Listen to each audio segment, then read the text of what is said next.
Alien, often used to describe beings from other planets or space. Extraterrestrial, this term specifically means originating, existing, or occurring beyond Earth or its atmosphere. ET, a common abbreviation for extraterrestrial, popularized by the famous film E.T. the Extraterrestrial. The concept of extraterrestrials is widely explored in science fiction, movies, and discussions about the possibility of life beyond Earth. Scientists also search for signs of extraterrestrial life through various methods, such as exploring other planets and moons in our solar system and searching for signals from distant star systems. Imagine NASA announced today that they found aliens. Bacteria on Mars. Weird alien fish in the oceans of Europa. And also, ancient alien ruins on Titan. Wouldn't that be great?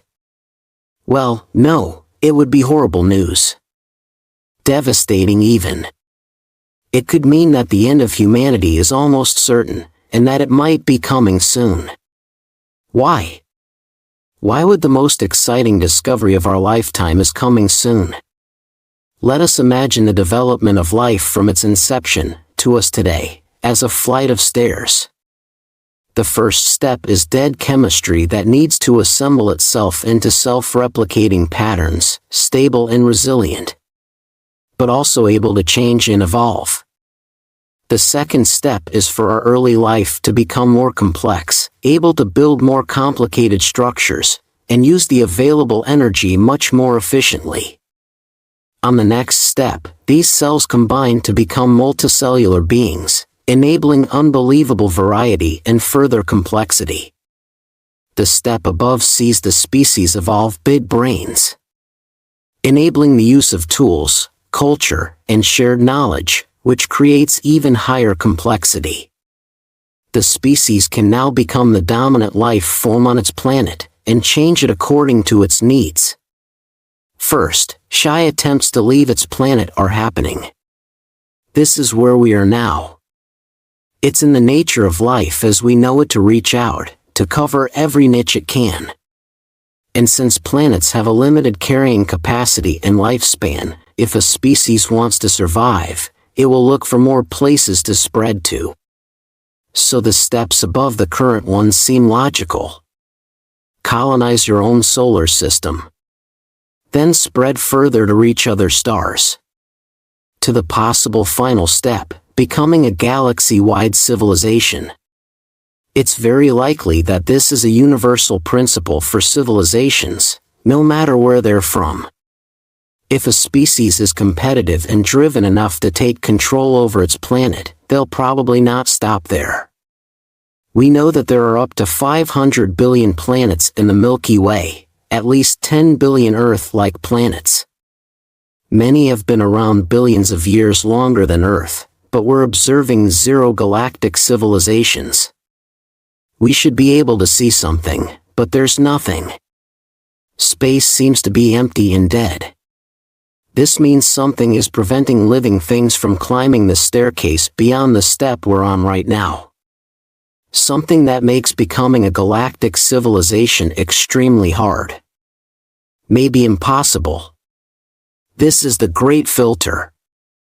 A challenge or danger so hard to overcome that it eliminates almost every species that encounters it. There are two scenarios. One means we are incredibly special and lucky.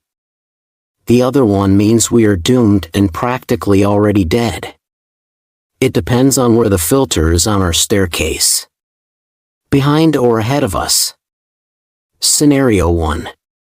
The filter is behind us. We are the first. If the filter is behind us, that means that one of the steps we passed is almost impossible to take. Which step could it be? Is life itself extremely rare? It's very hard to make predictions about how likely it is for life to emerge from dead things. There is no consensus. Some scientists think it develops everywhere where the conditions are right. Others think that Earth might be the only living place in the universe. Another candidate is the step of complex animal cells.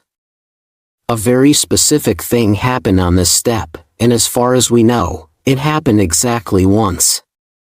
A primitive hunter's cell swallowed another cell, but instead of devouring it, the two cells formed a union. The bigger cell provided shelter, took care of interacting with the environment and providing resources, while the smaller one used its new home and free stuff to focus on providing a lot of extra energy for its host. With the abundant energy, the host cell could grow more than before and build new and expensive things to improve itself, while the guest became the powerhouse of the cell. These cells make up every animal on the planet. Maybe there are billions of bacteria-covered planets in the Milky Way, but not a single one, apart from us, has achieved our level of complexity or intelligence. We humans feel very smart and sophisticated with our crossword puzzles and romantic novels, but a big brain is, first and foremost, a very expensive evolutionary investment. They are fragile. They don't help in a fist fight with a bear. They cost enormous amounts of energy. And despite them, it took modern humans 200,000 years to get from sharp sticks. Being smart does not mean you get to win automatically. Maybe intelligence is just not so great, and we're lucky that it worked out for us. Scenario 2. The filter is ahead of us. Plenty of others died already. A great filter before us is orders of magnitude more dangerous than anything we encountered so far. Even if a major disaster killed most of us or threw us back thousands of years, we would survive and recover.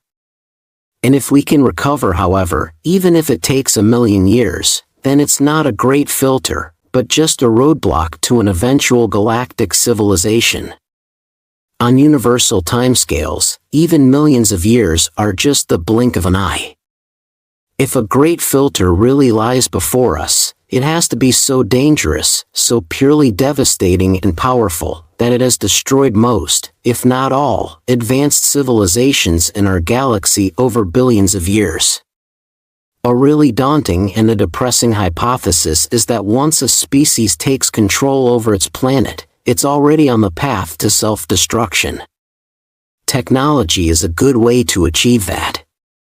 It needs to be something that's so obvious that virtually everybody discovers it, and so dangerous that its discovery leads almost universally to an existential disaster. A large-scale nuclear war. Nanotechnology that gets out of control. Genetic engineering of the perfect superbug. An experiment that lights the whole atmosphere on fire. It might be a super intelligent AI that accidentally or purposely destroys its creators. Or things that we can't even see coming right now. Or it's way simpler. Species competitive enough to take over their planet necessarily destroy it while competing with each other for resources. Maybe there are runaway chain reactions in every ecosystem that once set in motion are not fixable. And so, once a civilization is powerful enough to change the composition of its atmosphere, they make their planet uninhabitable 100% of the time. Let's hope that that's not the case. If the filter is ahead of us, our odds are really bad. What we can hope for. This is why finding life beyond Earth would be horrible.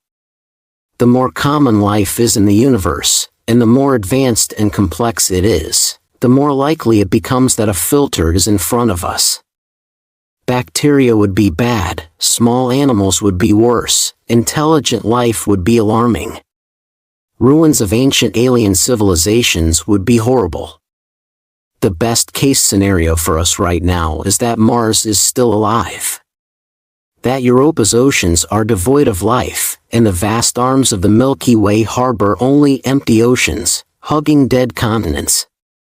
That there are billions of empty planets waiting to be discovered, and to be filled up with life.